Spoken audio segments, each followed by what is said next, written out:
Mwanangu hapo tumekaa muda mrefu mwanangu hatujala ujue. Alafu mwanangu ujue sasa hivi tushakuwa na ulemavu sio wa kununua mavyakula hotelini. Leo kwa nini tusitoe kitu wenyewe wanangu? Tukala tu wenyewe. Ila kweli. Muda sasa, muda. Hotelini tunapigwa ujue. Muda sasa ukaanza kupika ndo shida. Muda kitu gani? Wewe sikiliza. Wewe nenda kakirushe mwanangu. Mimi ngoja nikatoe kitu wanangu. Mimi nenda kutoa kitu. Fanya test hapo, kuna viazi hapo juu hapo. Kwa sababu hapo si kuna viazi tu hapo juu anapika chapa.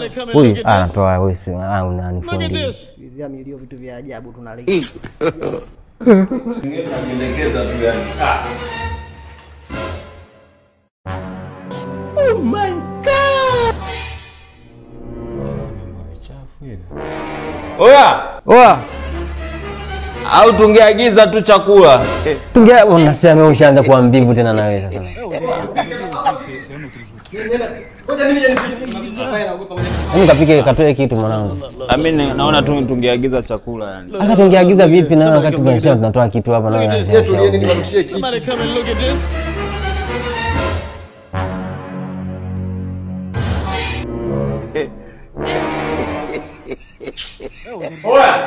Oya. Hapa tukale tu hotelini wanangu. Sasa hotelini vipi? Yeye mwenyewe ameona kuna muda tunapoteza. Sasa sikia, basi mimi wenyewe wote sasa subirini nikawaonesha sasa kitu ninachofanya hapa.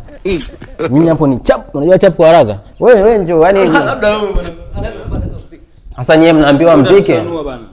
Sasa hii si chap tu mwanangu, hii ni faster. Kuacha vyombo.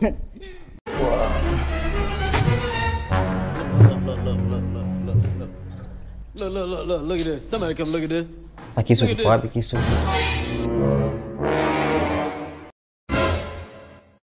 Bombastic side eye.